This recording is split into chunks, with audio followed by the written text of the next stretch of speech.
Hi, how you doing? Justin here. In this lesson today we're checking out Peter Green's super awesome solo in Need Your Love So Bad.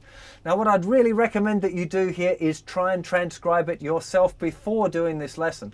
There's a lot of skills that you get from transcribing, and you'll pick up a lot of the subtle things about this solo that make it kind of so great, really. If you just played the notes right, it wouldn't really have the same kind of feeling attached to it and the same quality, I guess, as if you really listen to it and suss out the real subtle aspects of the bend, how fast and slow they are, how the vibrato is, where the slides are, how loud and soft stuff is. That's the really important stuff with this solo, really. The notes are kind of the least significant part of learning this solo. So you've got to start there. You've got to start with the notes, right? So my recommendation would be to transcribe it first. You've seen me just play it at the intro there, so you've got a good idea of where on the neck it is or whatever. So I'd stop the tape now and go and try and work it out, and then come back and use my video as a kind of way of checking how you've done with your transcribing. It's an 8-bar blues in 12/8. I'll put the chord sequence up on the website. It's just a standard kind of a blues chord sequence, really. So you might want to have a go at learning that chord sequence as well. And another important thing that I'm leaving for you to do would be analysing what's going on there a little bit. So looking at, oh, that lick's being played over that chord. You know, so if you tab it out yourself, you'll start to see, you know, what chord is being played over what part of the solo. And I could give you that stuff, but it'd be far better for you to do it yourself. You know, oh wow, it's an F sharp minor chord here, and he's bending from the note E up to the note F sharp. That's the sort of thing I'm talking about, and it's really, really important, but I don't really see the value in me giving it to you.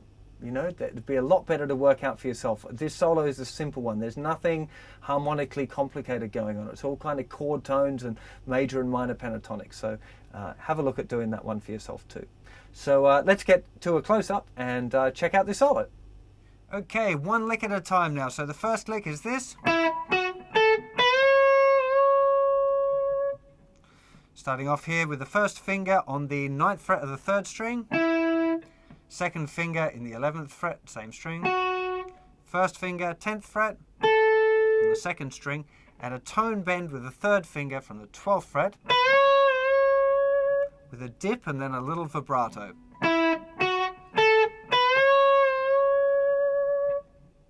Pretty simple little lick, but very tasty. Make sure you get that dip. That's really the trick. It's holding the bend really strong with the dip and then getting the vibrato on the end. Lick number 2. So this one starting off on the 11th fret of the 3rd string, 2nd finger this time. Then we've got 10 to 12 hammer on the 2nd string. That was, of course, back to the 11th fret 3rd string. And we're finishing on the note A, which is the 10th fret of the B string. Bit of vibrato and then a little full stop on the end there, a very short note on the 11th fret of the 3rd string. I'm using kind of my hand to mute. Sometimes I'm using the edge of my thumb to mute the strings. It's really up to what techniques you feel comfortable with as to how you do that. You know, you can experiment with both of those options. Lick number 3. Now, there's a very obvious slide up to the 11th fret. So I tend to use my first finger for the 9th fret. Second finger is kind of reaching back to the 9th fret. But you could probably get away with 1 fret if you want. Just feels kind of smoother to me for get that little slide from back there. Slide to the 11th, 10, 12, 11th fret on the 3rd string, 10th fret. Now we've got a lovely lick next.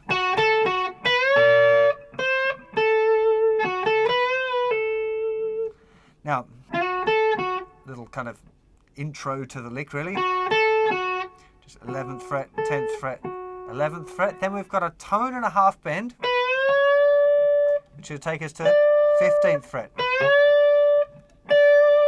Then he drops that a tone, so it's just a semitone bend, which is actually remarkably difficult. Because there's not really a discernible bend up to that half fret. So it's a tone and a half, drop it to the semitone, and then straight to the note A, to the 10th fret with the first finger. I had to put a bend myself on then. That's the one. Listen to it closely with the original recording and you'll hear what I mean. It's not like... It's not a dip into the bend. It's just drops straight down quietly. It's quite difficult to do. And then a little tail on the end. Semitone bend on the 12th, so it's 11th fret, 10th fret. I think that's actually flicked off and it's very quiet, that last note. Now we've got what I call a crying bend. So it's a slow bend. And then make sure you're muting that one. I'm using the outside of my palm there just to rest on the string. Just to get it cut right as it reaches the note. And now the next one. Now I always seem to get extra notes when I do this bend.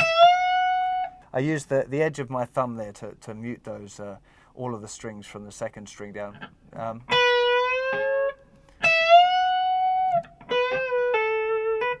Now here we've got a very soft little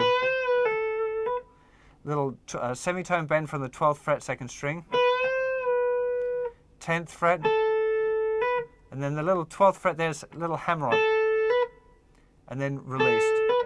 So you don't need to really mute it too much, you just the hitting on and then relaxing. So lift it, don't kind of, you'll leave the note. So just touch it and it'll kind of put a stop on it. Now the kind of second last lick. To get the rhythm of this, you really want to listen to the record a whole bunch of times, because for me to try and count it out for you would be a complete nightmare. So just listen a lot. 11th fret, 10, hammer 12, 11th fret, 10. Now this 11 is very quiet on the record, maybe even kind of a muted note. I'm thinking it's that note that hasn't quite come out correct. Semitone on the 12, and then finishing on the note A, the 10th fret of the second string. Sorry. Slower.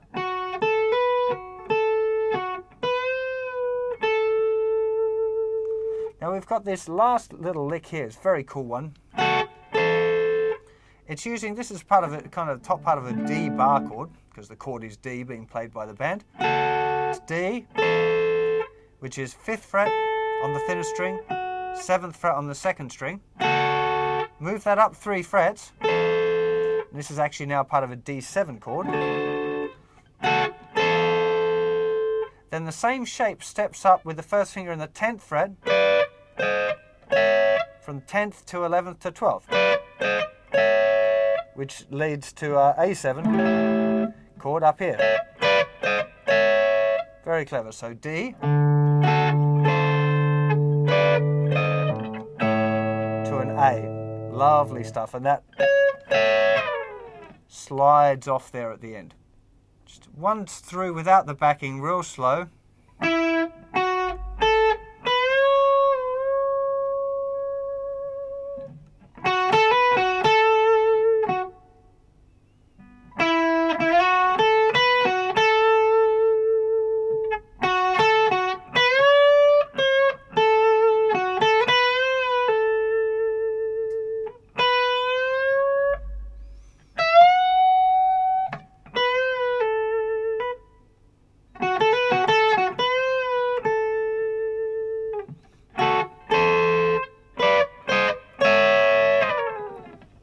Well, I hope you enjoyed playing this classic Peter Green solo, and I'll see you for another lesson, solo, song, or something very soon.